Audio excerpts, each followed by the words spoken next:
श्रीमद् भागवत गीता अध्याय 3। इस पर अर्जुन ने प्रश्न किया कि हे जनार्दन, यदि कर्मों की अपेक्षा ज्ञान आपके श्रेष्ठ मान्य है तो फिर हे केशव, मुझे भयंकर कर्म में क्यों लगाते हैं तथा आप मिले हुए से वचन से मेरी बुद्धि को मोहित सी करते हैं। इसलिए उस एक बात को निश्चय करके कहिए कि जिससे मैं कल्याण को प्राप्त हूँ। इस प्रकार अर्जुन के पूछने पर भगवान श्री कृष्ण महाराज बोले, हे निष्पाप अर्जुन, इस लोक में 2 प्रकार की निष्ठा मेरे द्वारा पहले कही गई है। ज्ञानियों की ज्ञान योग से और योगियों की निष्काम कर्मों से, परंतु किसी भी मार्ग के अनुसार कर्मों को स्वरूप से त्यागने की आवश्यकता नहीं है, क्योंकि मनुष्य न तो कर्मों के न करने से निष्कर्मता को प्राप्त होता है और न कर्मों को त्यागने मात्र से भगवत साक्षात्कार रूप सिद्धि को प्राप्त होता है, तथा सर्वथा कर्मों का स्वरूप से त्याग हो भी नहीं सकता, क्योंकि कोई भी पुरुष किसी काल में क्षण मात्र भी बिना कर्म किए नहीं रहता है। निसंदेह सभी पुरुष प्रकृति से उत्पन्न हुए गुणों द्वारा परवश हुए कर्म करते हैं। इसलिए जो मूढ़ बुद्धि पुरुष कर्मेंद्रियों को हठ से रोककर इंद्रियों के भोगों को मन से चिंतन करता रहता है, वह मिथ्याचारी अर्थात दंभी कहा जाता है। और हे अर्जुन, जो पुरुष मन से इंद्रियों को वश में करके अनासक्त हुआ कर्मेंद्रियों से कर्मयोग का आचरण करता है, वह श्रेष्ठ है। इसलिए तू शास्त्र विधि से नियत किए हुए स्वधर्म रूप कर्म को कर, क्योंकि कर्म न करने की अपेक्षा कर्म करना श्रेष्ठ है, तथा कर्म न करने से तेरा शरीर निर्वाह भी नहीं सिद्ध होगा। हे अर्जुन, बंधन के भय से भी कर्मों का त्याग करना योग्य नहीं है, क्योंकि यज्ञ अर्थात विष्णु के निमित्त किए हुए कर्म के सिवा अन्य कर्म में लगा हुआ ही यह मनुष्य कर्मों द्वारा बंधता है। इसलिए हे अर्जुन, आसक्ति से रहित हुआ उस परमेश्वर के निमित्त कर्म का भली प्रकार आचरण कर। कर्म न करने से तू पाप को भी प्राप्त होगा, क्योंकि प्रजापति ब्रह्मा ने कल्प के आदि में यज्ञ सहित प्रजा को रचकर कहा कि इस यज्ञ द्वारा तुम लोग वृद्धि को प्राप्त हो और यह यज्ञ तुम लोगों को इच्छित कामनाओं के देने वाला होवे, तथा तुम लोग इस यज्ञ द्वारा देवताओं की उन्नति करो और वे देवता लोग तुम लोगों की उन्नति करें। इस प्रकार आपस में कर्तव्य समझकर उन्नति करते हुए परम कल्याण को प्राप्त होगे, तथा यज्ञ द्वारा बढ़ाए हुए देवता लोग तुम्हारे लिए बिना मांगे ही प्रिय भोगों को देंगे। उनके द्वारा दिए हुए भोगों को जो पुरुष इनके लिए बिना दिए ही भोगता है, वह निश्चय चोर है। कारण कि यज्ञ से शेष बचे हुए अन्न को खाने वाले श्रेष्ठ पुरुष सब पापों से छूटते हैं, और जो पापी लोग अपने शरीर पोषण के लिए ही पकाते हैं, वे तो पाप को ही खाते हैं, क्योंकि संपूर्ण प्राणी अन्न से उत्पन्न होते हैं और अन्न की उत्पत्ति वृष्टि होती है, तथा वृष्टि यज्ञ से होती है, और वह यज्ञ कर्मों से उत्पन्न होने वाला है, तथा उस कर्म को तू वेद से उत्पन्न हुआ जान। और वेद अविनाशी परमात्मा से उत्पन्न हुआ है। इससे सर्वव्यापी परम अक्षर परमात्मा सदा ही यज्ञ में प्रतिष्ठित हैं। हे पार्थ, जो पुरुष इस श्लोक में इस प्रकार चलाए हुए सृष्टि चक्र के अनुसार नहीं बरतता है, अर्थात शास्त्रानुसार कर्मों को नहीं करता है, वह इंद्रियों के सुख को भोगने वाला पापायु पुरुष व्यर्थ ही जीता है। परंतु जो मनुष्य आत्मा ही में प्रीति वाला और आत्मा ही में तृप्त तथा आत्मा में ही संतुष्ट होवे, उसके लिए कोई कर्तव्य नहीं है, क्योंकि इस संसार में उस पुरुष का किए जाने से भी कोई प्रयोजन नहीं है और न किए जाने से भी कोई प्रयोजन नहीं है। इसका संपूर्ण भूतों में कुछ भी स्वार्थ का संबंध नहीं है, तो भी उसके द्वारा केवल लोक हितार्थ कर्म किए जाते हैं। इससे तू अनासक्त हुआ निरंतर कर्तव्य कर्म का अच्छी प्रकार आचरण कर, क्योंकि अनासक्त पुरुष कर्म करता हुआ परमात्मा को प्राप्त होता है। इस प्रकार जनकादि ज्ञानी जन भी आसक्ति रहित कर्म द्वारा ही परम सिद्धि को प्राप्त हुए हैं। इसलिए तथा लोक संग्रह को देखता हुआ भी तू कर्म करने को ही योग्य है,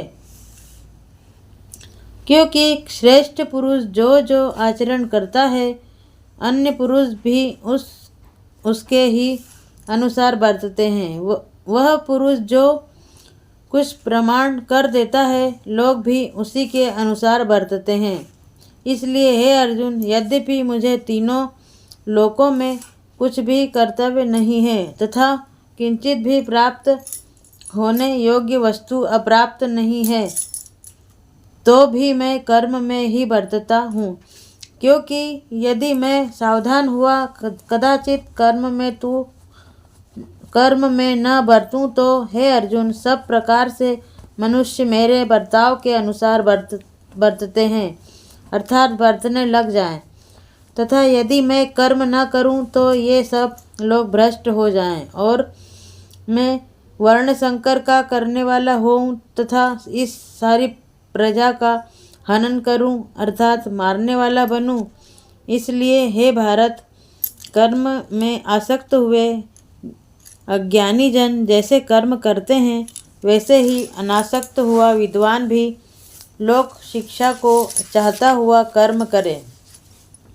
ज्ञानी पुरुष को चाहिए कि कर्मों के आसक्ति वाले अज्ञानियों की बुद्धि में भ्रम अर्थात कर्मों में अश्रद्धा उत्पन्न न करे, किंतु स्वयं परमात्मा के स्वरूप में स्थित हुआ और सब कर्मों को अच्छी प्रकार करता हुआ उनसे भी वैसा ही करावे। हे अर्जुन, वास्तव में संपूर्ण कर्म प्रकृति के गुणों द्वारा किए हुए हैं, तो भी अहंकार से मोहित हुए अंतःकरण वाला पुरुष मैं करता हूँ ऐसे मान लेता है। परंतु हे महाबाहो, गुण विभाग और कर्म विभाग के तत्व को जानने वाला ज्ञानी पुरुष संपूर्ण गुणों में बरतते हैं ऐसे मानकर ही आसक्त होता है, और प्रकृति के गुणों से मोहित हुए पुरुष गुण और कर्मों में आसक्त होते हैं।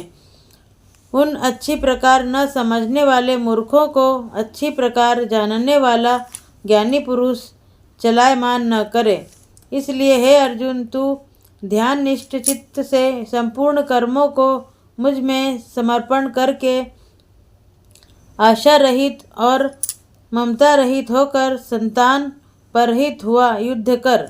हे अर्जुन, जो कोई भी मनुष्य दोष बुद्धि से रहित और श्रद्धा से युक्त हुए सदा ही मेरे इस मत के अनुसार बरतते हैं, वे पुरुष संपूर्ण कर्मों से छूट जाते हैं, और जो दोष दृष्टि वाले मूर्ख लोग इस मेरे मत के अनुसार नहीं बरतते हैं, उन संपूर्ण ज्ञानों में मोहित चित्त वालों को तू कल्याण से भ्रष्ट हुए ही जान, क्योंकि सभी प्राणी प्रकृति को प्राप्त होते हैं, अर्थात अपने स्वभाव से परवश हुए कर्म करते हैं। ज्ञानवान भी अपनी प्रकृति के अनुसार चेष्टा करता है, फिर इसमें किसी का हठ क्या करेगा।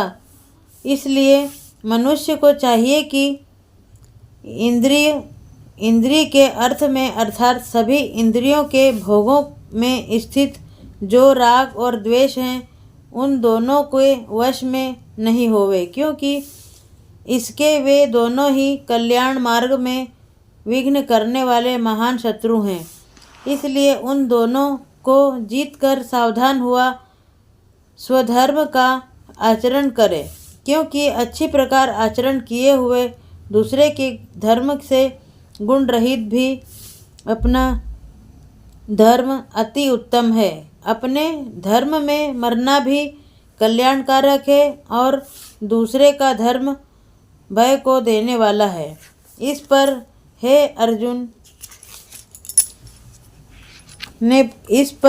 अर्जुन ने पूछा कि हे कृष्ण, फिर यह पुरुष बलात् लगाए हुए के सदृश न चाहता हुआ भी किससे प्रेरा हुआ पाप का आचरण करता है। इस प्रकार अर्जुन के पूछने पर श्री कृष्ण महाराज बोले,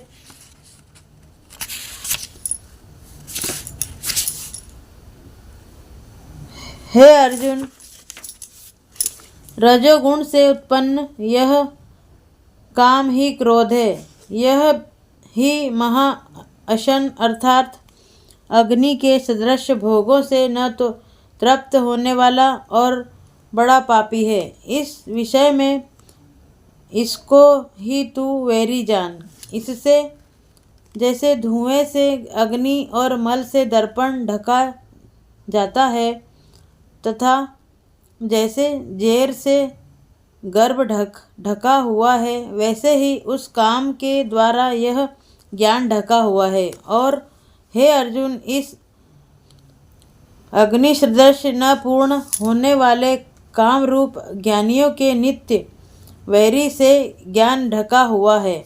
इंद्रियां, मन और बुद्धि इस काम के वास स्थान कहे जाते हैं और यह काम इन मन, बुद्धि और इंद्रियों द्वारा ही ज्ञान को आच्छादित करके इस जीवात्मा को मोहित करता है। इसलिए हे अर्जुन, तू पहले इंद्रियों को वश में करके ज्ञान और विज्ञान के नाश करने वाले इस काम पापी को निश्चय पूर्वक मार। और यदि तू समझे कि इंद्रियों को रोककर काम रूप वैरी को मारने की मेरी शक्ति नहीं है, तो मेरी यह भूल है, क्योंकि इस शरीर से तो इंद्रियों को पर श्रेष्ठ, बलवान और सूक्ष्म कहते हैं, और इंद्रियों से पर मन है, और मन से भी पर बुद्धि है, और जो बुद्धि से भी अत्यंत पर है वह आत्मा है।